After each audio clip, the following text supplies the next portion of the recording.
The story begins with a boy named Adam, who is searching for his uncle Paul. While looking, Adam notices a shadow passing by him but doesn't pay much attention to it. He heads to a cabin to find his uncle, but Paul isn't there. Instead, Adam discovers a wooden doll hidden under a cloth.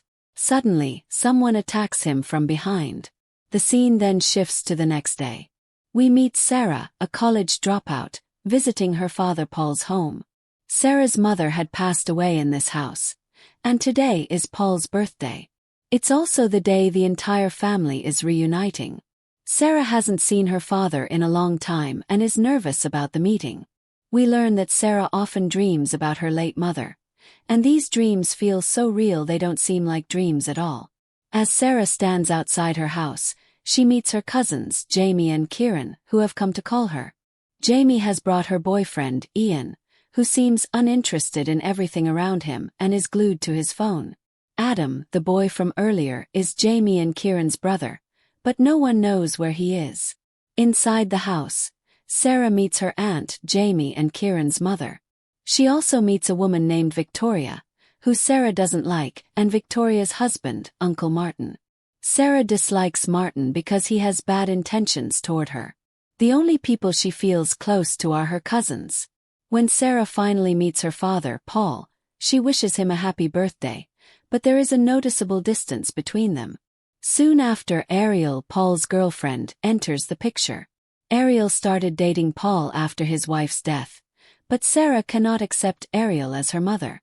Ariel tries to talk to Sarah about responsibilities, but Sarah feels irritated and leaves. Later, Jamie comes to call Sarah for lunch. Everyone gathers at the table, and things are quiet at first. However, Uncle Martin starts a quarrel, making snide remarks, particularly about Sarah's late mother. Sarah can't tolerate it and tells him to stop. The situation escalates until Paul intervenes and takes control. Paul announces that Ariel proposed to him that day and that they are getting married soon. Everyone seems happy about the news except Sarah, who is shocked. Unable to process it, she gets up and leaves the table. The story continues with Sarah feeling conflicted about her father Paul replacing her mother with someone else. Later, Paul visits Sarah to check on her and reveals that he is happy with Ariel, his girlfriend. Sarah assures him that she's happy for them but explains she was just feeling emotional because she missed her mother. However, her tone and expressions suggest she's struggling to accept the situation. Sarah asks if Ariel really proposed to him, and Paul confirms it, showing her the ring Ariel gave him, which oddly was given to Ariel by Victoria. That night, Sarah is unable to sleep and sees her father heading to the tool cabin. Inside, he's working with a hammer while a mysterious green light glows. Sarah watches from a distance, scared, but when he starts coming out, she quickly hides. As Sarah retreats, Ariel appears and asks why she's outside. Sarah mentions seeing her father, but when Ariel checks, no one is there. Ariel offers her tea, but Sarah declines and heads back to her room. Sarah falls asleep, but her dreams are disturbing. She dreams of her mother appearing and leading her to a tree where she finds herself tied up alongside a boy's body. A man then attacks her with a dagger. She wakes up abruptly, but the nightmare isn't over. She sees a creepy wooden doll in her room and screams, only to realize it was another dream. The next day, Sarah, Jamie, Ian, and Kieran decide to go out. Before leaving, Martin stops Sarah, apologizing for his behavior the previous night while making an awkward attempt to flirt with her. Disgusted, Sarah dismisses him and leaves. The group splits up. Sarah is with Jamie, while Ian and Kieran are together. Jamie apologizes to Sarah for any past misunderstandings and asks how Sarah feels about Paul's engagement. Sarah replies that she wants her father to be happy, even if she isn't. Kieran soon joins them alone, explaining he left Ian behind because Ian wanted to smoke. Jamie is upset and asks if he's crazy for leaving Ian alone. She goes to look for Ian while Sarah stays behind with Kieran. Meanwhile, Ian, oblivious to his surroundings, walks with earphones in, engrossed in his phone. Suddenly, someone attacks him from behind with a hammer. Jamie searches for Ian but can't find him. Frustrated, she returns to Kieran and scolds him for being careless. They argue, blaming each other for Ian's disappearance. While this chaos unfolds, Sarah begins to see strange visions. She imagines her father holding a hammer and a noose while her deceased mother eerily dances nearby. These haunting images leave Sarah deeply unsettled, as the lines between reality and nightmare blur.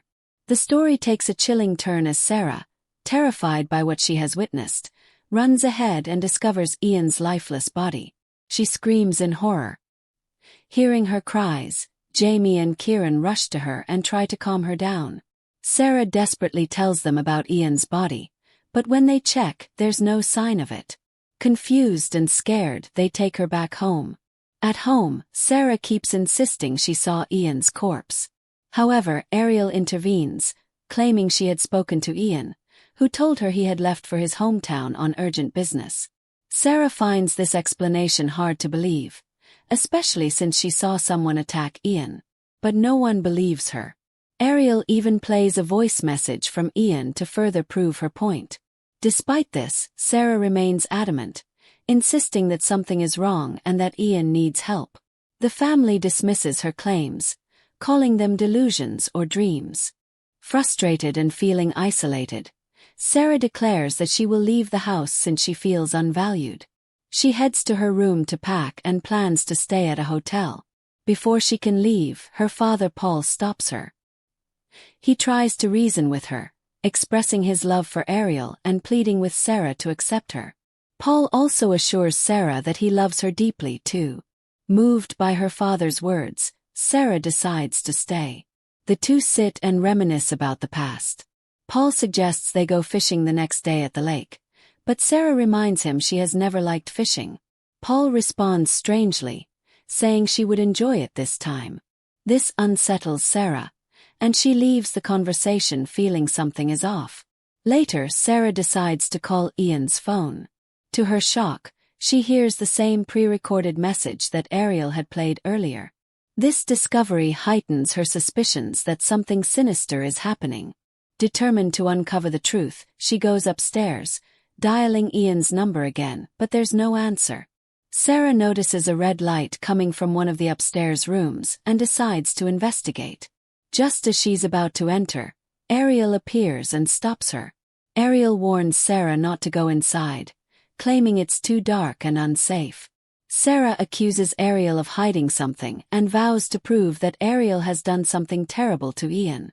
She storms downstairs and confides in Jamie, sharing her growing doubts. Sarah tells Jamie that Ian never called or said goodbye before leaving. She also mentions how odd it is that Adam hasn't been seen either. Sarah insists that they contact the police. However, as she goes to make the call, Martin appears and intentionally knocks her phone to the ground. Martin's true intentions are revealed as he begins harassing Sarah. His actions are menacing and inappropriate, and Sarah struggles to free herself. Meanwhile, Kieran notices a strange green light coming from the shed outside. Intrigued, he goes to investigate. At the same time, Sarah escapes Martin and also notices the green light. She follows it to the shed, where Kieran has already entered. Inside, they both discover Ian's dead body. Kieran screams in terror, and the horrifying truth begins to unravel. Sarah starts moving away from Martin. Meanwhile, Martin accidentally steps on Sarah's phone, slips and falls. Tragically, he dies from the fall. Everyone rushes to the scene, and the blame falls on Sarah. People also suspect that she might have killed Yen earlier. At this point, Kieran arrives but is too shocked to say anything upon seeing his father. Meanwhile, the wooden doll that Sarah had seen earlier reappears. The doll drags her into another room. Seeing this, Kieran starts running, followed by Jamie, Ariel and Paul. Victoria also runs after them, but the wooden doll catches her. It snaps her neck, killing her. Sarah seizes the chance and runs away. On the other hand, Jamie tries to stop Kieran, saying they need to save Sarah, but Kieran doesn't listen. The wooden doll then captures both of them. When Jamie regains consciousness, she finds herself tied to a tree with Kieran hanging in front of her, tied with a noose. The wooden doll appears and hangs Kieran in front of Jamie. Meanwhile, Sarah is trying to escape when Ariel suddenly appears in front of her. Suspicious of Ariel, Sarah confronts him. Ariel insists he is there to help and urges Sarah to leave. But before Sarah can respond, Victoria stabs Ariel from behind, killing him. This is where the true twist of the movie is revealed. Victoria is behind everything, and her father Paul, Sarah's father, is also involved. Victoria reveals she had been waiting for this moment for years. Turns out Victoria is a witch. She orders Paul to pick up Sarah, and Paul complies. Victoria and Paul take Sarah to a specific location where Victoria catches the wooden doll and shockingly kills her daughter Jamie. Victoria is performing a ritual. The reason? She is seeking revenge for an incident from her past life, where Sarah's family killed Victoria's children.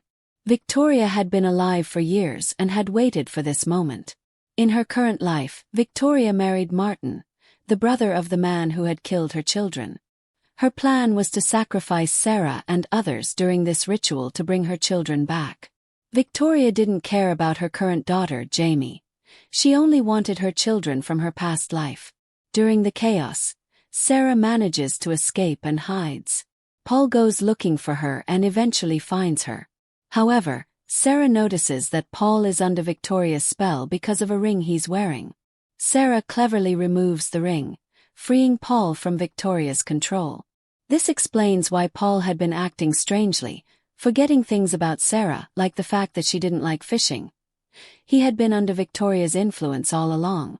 Once freed, Paul and Sarah try to escape together. Despite everything, Sarah insists on saving Jamie. They go back to help her, but Paul pretends to capture Sarah and brings her to Victoria, pretending to still be under her control. However, it's all an act. Victoria realizes something is wrong when she notices that Paul no longer has the ring on his hand. As Paul moves to attack her, Victoria stops him. At this moment, Sarah's mother reveals a shocking truth. She is also a witch. However, unlike Victoria, she ages slowly and is not invincible. She can die. Sarah's mother explains that Victoria, whose full name is Victoria Viria, had a daughter who was killed by a man in her previous life. That man was none other than Paul in his past life. Victoria wants her daughter back, and that is why she has been performing all these sacrifices. She blames Sarah's family for taking her daughter away from her. Suddenly, Sarah regains consciousness and realizes she is holding the wooden doll. At the same time, Sarah's father accidentally steps on the doll, causing it to fall. This weakens Victoria because she is magically connected to the doll. However, another wooden doll appears and starts attacking them. Jamie, despite being injured, manages to fight off the second doll. With his help, Sarah, Paul, and Jamie escape the scene. It is revealed that Adam was also killed during these events. As morning arrives, Jamie's condition worsens, but they decide to take him to the hospital for treatment. Paul thanks Sarah for everything she has done to save them. Now, the truth becomes clear. Paul had been manipulated by Victoria from the very beginning. He was under her spell, controlled by the cursed ring. Because of this, the wooden doll Victoria and Paul indirectly caused Adam's death. The ritual that Victoria was attempting could not be completed, perhaps because more sacrifices were needed. However, it is hinted that Victoria might return in future lifetimes to seek revenge and complete her ritual. In the end, it is revealed that Sarah has witch blood running through her veins. This means she has the power to protect her family. The movie concludes with the implication that Sarah will now stand against Victoria in the future to save her loved ones. Boom, the story ends here.